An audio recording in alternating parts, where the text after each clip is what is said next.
The United States government paid people to see with their minds for 23 years. This is not a theory. These are the documents, thousands of pages, declassified, sitting on the CIA website right now. It has a name, Project Stargate. But that is not the part that will keep you up at night. The part that will keep you up at night is what they asked one of their psychic spies to look at in 1984. They gave him a set of coordinates. They told him nothing else. He closed his eyes, and he described a civilization on Mars. 1 million years ago. That document is real. We will get to it. But first, you need to understand what this program was, because if you do not understand what came before the Mars session, you will not understand why it matters. Here is where it starts. In 1972, American intelligence discovered something that changed everything. The Soviet Union was spending what would be the equivalent of hundreds of millions of dollars researching psychic phenomena. They called it psychotronic research, telepathy, psychokinesis, remote perception, the ability to see things with the mind that the eyes cannot reach. The question inside American intelligence was not whether this was real. The question was, what happens if the Soviets figure it out first? If a trained human mind can see inside a classified facility without ever entering it, no wall, no guard, no security clearance stands between an enemy and your most protected secrets. That fear drove everything that followed. The CIA began funding research at Stanford Research Institute in Menlo Park, California. Two physicists, Russell Targ and Harold Puthoff, led the program. They called the ability they were testing remote viewing, the ability to perceive a distant location using only the mind. The program ran for 23 years. It cost American taxpayers $20 million. And what they found in those years is why we are here today. Here is how a session worked. A viewer would sit in a room, no windows, no outside information. They would be given a target, sometimes geographic coordinates on a piece of paper, sometimes a sealed envelope, sometimes nothing more than a number. They would not be told what the target was. Then they would close their eyes, enter a relaxed state, and begin to describe what they saw. They drew sketches, described colors, textures, temperatures, the feeling of a space, whether the ground was flat or elevated, whether there was water nearby, whether the structures were above ground or below. Those sessions were documented, filed, evaluated, and in some cases sent to CIA analysts who compared them against classified intelligence. This was not conducted in a basement by fringe researchers. The program was briefed to the Senate and House Intelligence Committees twice a year. It was authorized at the highest levels of American intelligence, and some of the sessions produced results that no one inside the program could explain. Session 1, 1973. His name was Ingo Swann, an artist from New York. He had come to Stanford Research Institute in 1972 and became the intellectual architect of the entire remote viewing methodology. The structured protocols every viewer in the program would eventually use came from Swann. In 1973, Swann was given coordinates. He was not told the target. He described a large planet. He described a ring system around it. He described specific atmospheric details, bands of color, intense storms, a surface that was not solid. The target was Jupiter. At the time of the session, no space probe had reached Jupiter. No satellite imagery existed. The existence of Jupiter's rings was not confirmed by science. 6 years later, in 1979, NASA's Voyager probe reached Jupiter. It confirmed the rings. It confirmed the atmospheric bands Swann had described. It confirmed details that no instrument on Earth had yet measured when Swann sat in a room in California and drew them from his mind. The session transcript is in the declassified record. The NASA confirmation is public. You can read both today. Session 2, June 1974. Pat Price was a former police commissioner from Burbank, California. He had come to the attention of the program through his work with Russell Targ and Harold Puthoff at Stanford. In June 1974, Price was given a set of geographic coordinates. He was told nothing about the target. He began to speak. He said he was lying on top of a building, that the sun felt good, that above him a giant gantry crane was rolling back. He said he needed to draw it, and he drew an 8-wheeled gantry crane in precise detail, including a small figure standing at its base to show scale. Then he went further.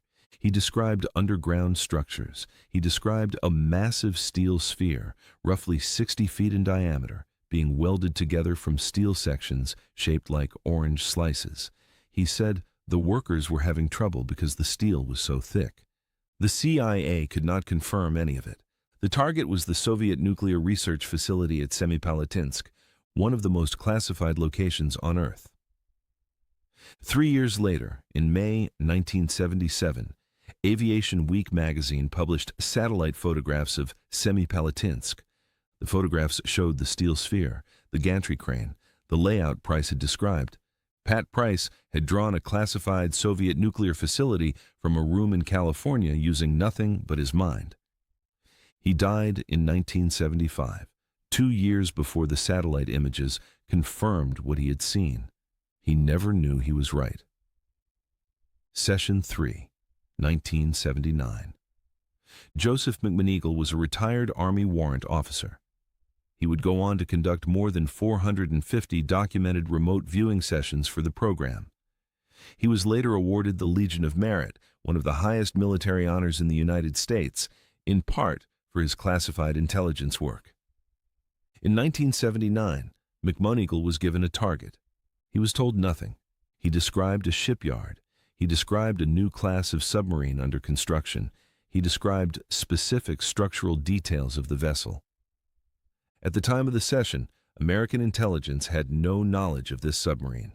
Satellite imagery obtained months later confirmed the submarine existed. McMoneagle had described it before anyone in American intelligence knew it was being built.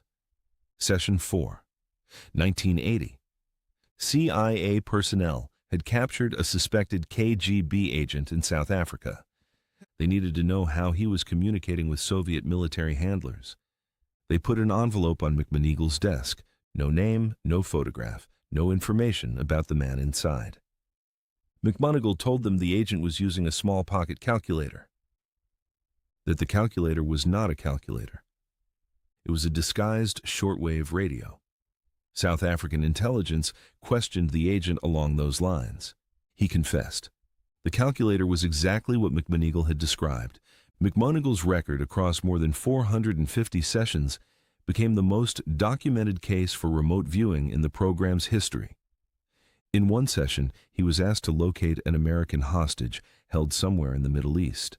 He described a building, a specific room, the layout of the space, the number of guards, the direction the entrance faced. In another, he was tasked to find a downed Soviet aircraft somewhere in Africa. He described terrain, vegetation, a specific hillside angle. Search teams used his description as one of several inputs. In 1984, he described details of a new Soviet ground installation that analysts later matched against satellite data. None of these are presented here as proof that remote viewing works. They are presented as the documented reason the United States government kept funding this program for 23 years. Not belief, not ideology, results. Specific enough, frequent enough, unexplained enough that the people whose job it was to protect this country decided the risk of ignoring it was greater than the embarrassment of believing it. By this point, the program had documented hundreds of sessions.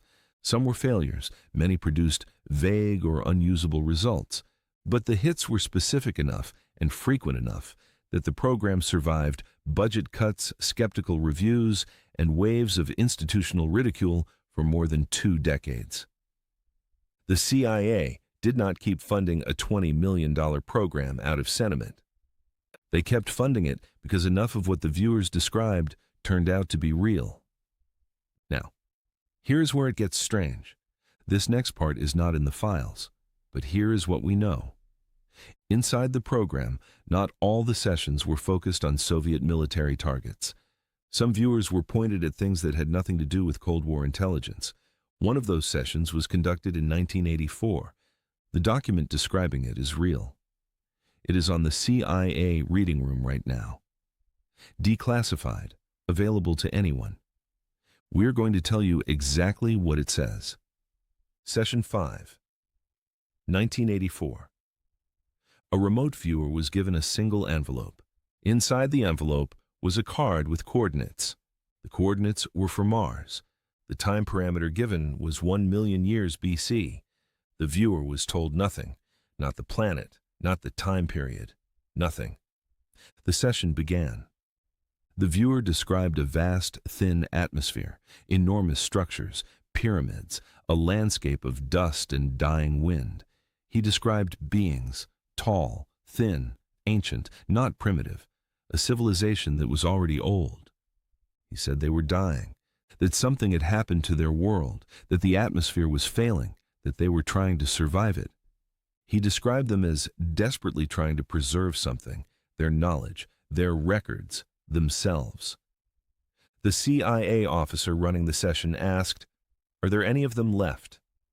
The viewer said he did not know, that what he was seeing felt like a memory, like the last moments of something very long. This is in a United States government document, signed off by CIA personnel, filed, classified, declassified in 1995, and uploaded to CIA.gov. We are not saying life existed on Mars. We are saying the CIA asked someone to look, and what that person described is now part of the permanent record of the United States government. This next part is not in the files, but here is what we know. In 2003, the European Space Agency's Mars Express probe began mapping the Martian surface in detail that had never before been possible. What it found was not life, but it found evidence of a planet that had once been very different, a thick atmosphere, liquid water, conditions that scientists now describe as potentially hospitable. We are not saying the viewer saw the truth. We are saying that what he described in 1984, a dying world losing its atmosphere, a civilization trying to survive what could not be survived, is not entirely inconsistent with what planetary science has since concluded about Mars. Make of that what you will. Here is how it ended. In 1995, the CIA commissioned an independent review of the program by the American Institutes for Research. The review concluded that remote viewing had not produced intelligence reliable enough to justify continued funding. The program was terminated, the viewers were dismissed, the windowless rooms at Fort Meade were reassigned, and the United States government officially stopped paying people to see with their minds. But notice what the review did not say. It did not say remote viewing was impossible. It said the results were not reliable enough. Reliable enough, that phrase is doing a lot of work, because the difference between impossible and unreliable is enormous. Impossible means it never happened. Unreliable means it happened, just not consistently enough to build a weapons program around. 23 years, $20 million, thousands of sessions. The CIA did not spend that kind of money on something it believed was impossible. It spent that money on something it could not explain. And when the money ran out and the Cold War was over, they closed the door. But they did not destroy the files. They declassified them, every session, every sketch, every transcript, including the one about Mars. In January 2017, the CIA uploaded the entire Stargate collection to its online reading room, 12 million pages. The Mars session is in there. No FOIA request, no security clearance, no connection, just a browser and the CIA's own website. What you do with that information is up to you. Up next, on the Realize Files, we explore COINTELPRO, exposing real lies with real eyes.